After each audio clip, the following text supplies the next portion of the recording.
ये जो हम लोग यहाँ पे देख रहे हैं, ये हम लोग रडार का प्रोटोटाइप बनाए हैं, जो कि हम लोग का यहाँ पे आप लोग स्क्रीन पे देख रहे होंगे कि ये मेरा ना 180 डिग्री मूव कर रहा है, जिसमें अल्ट्रासोनिक सेंसर और सर्वो मोटर और आर्डिनो ऊनो बोर्ड का यूज़ किए हैं, जो हम लोग का दिखा रहा है कि एक 40 सेंटीमीटर के एरिया में कोई ऑब्जेक्ट है या नहीं है। अगर कोई ऑब्जेक्ट नहीं है तो यहाँ पे आप लोग देख रहे होंगे पूरा ग्रीन जोन बता रहा है। अगर इन केस इसके आगे कोई ऑब्जेक्ट आ रहा है तो वहाँ पे रेड हो जा रहा है, और अंडर 15 सेंटीमीटर कोई ऑब्जेक्ट आ रहा है तो वो बीप साउंड भी कर रहा है। अगर आप लोग ऑडिबल होंगे तो सुन पा रहे होंगे। यहाँ पे एक बीप साउंड भी आ रहा है, जो कि कोई ऑब्जेक्ट डिटेक्ट हो रहा है अंडर 15 सेंटीमीटर, तो वो बीप साउंड भी कर रहा है। और अगर कोई ऑब्जेक्ट आउट ऑफ 15 सेंटीमीटर है तो बस यहाँ पे रेड दिखाएगा, बीप नहीं करेगा। यहाँ पे आप पूरा स्क्रीन पे ये GUI पे देख रहे होंगे, रेड भी शो हो रहा है। और यहाँ पे मेरा उधर सर दिखाएंगे तो आपको डिवाइस भी दिखेगा कि वो कैसे काम कर रहा है। 180 मूव कर रहा है और मेरे को पूरा यहाँ पे शो कर रहा है कि कैसे वहाँ पे कोई ऑब्जेक्ट है या नहीं है। हाँ, यहाँ पे देख रहे होंगे ना, ये मेरा अल्ट्रासोनिक सेंसर हो गया, जो कि एक वेव सेंड करता है और एक दूसरा सेंसर लेंस जो है वो उसको रिसीव करता है। तो वो डिस्टेंस कैलकुलेट करके मेरे को बताता है कि कितने डिस्टेंस पे वो ऑब्जेक्ट है।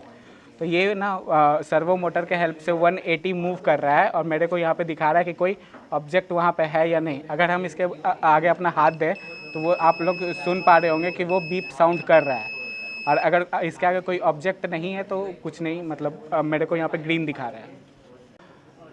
ये जो डिवाइस है ना, हम लोग जैसे आर्मी का टैंक देखते होंगे या फिर सबमरीन ये सब देखते होंगे, तो उसके आगे कोई ऑब्जेक्ट को सेंस करना रहता है ना, या फिर आप लोग कोई समझाने के लिए आप लोग को बताते हैं कि कोई मूवीज़ आप लोग देखते होंगे, उसमें देखते होंगे मिसाइल्स ये सब कुछ लॉन्च हो रहा है, तो उसके स्क्रीन पे दिखाता है कि उधर से कोई ऑब्जेक्ट आ रहा है, मिसाइल्स आ रहा है। तो ये सब सेंसर ना उसमें काम आता है।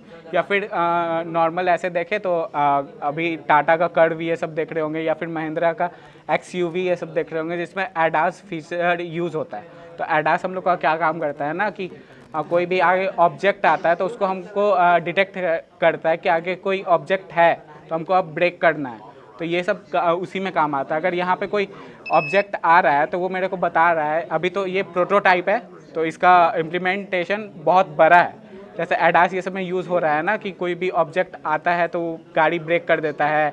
अभी तो और ADAS लेवल 2, 3 आ गया, जो कि एडेप्टिव है, जो कि ब्रेकिंग भी खुद करेगा, फिर एक्सेलरेट भी खुद करेगा कि अगर आगे कोई ऑब्जेक्ट है तो ब्रेक कर ले, नहीं है तो गाड़ी आगे बढ़े। तो ये सब का वहाँ यूज़ केस है। और ये हम लोग डेटा साइंस के तरफ से हैं, तो इस पर और अलग अलग थिंकिंग हम लोग लगा सकते हैं। रोबोट ये सब में इसका यूज़ केस आता है कि अगर वेटर रोबो है तो वो चल रहा है, आगे उसके कोई ऑब्जेक्ट आया, कोई बच्चा आ गया, तो उसमें ये काम आता है कि कोई ऑब्जेक्ट डिटेक्ट हुआ है तो वो रुक जाए। ये सब का यूज़ केस वहाँ पे है।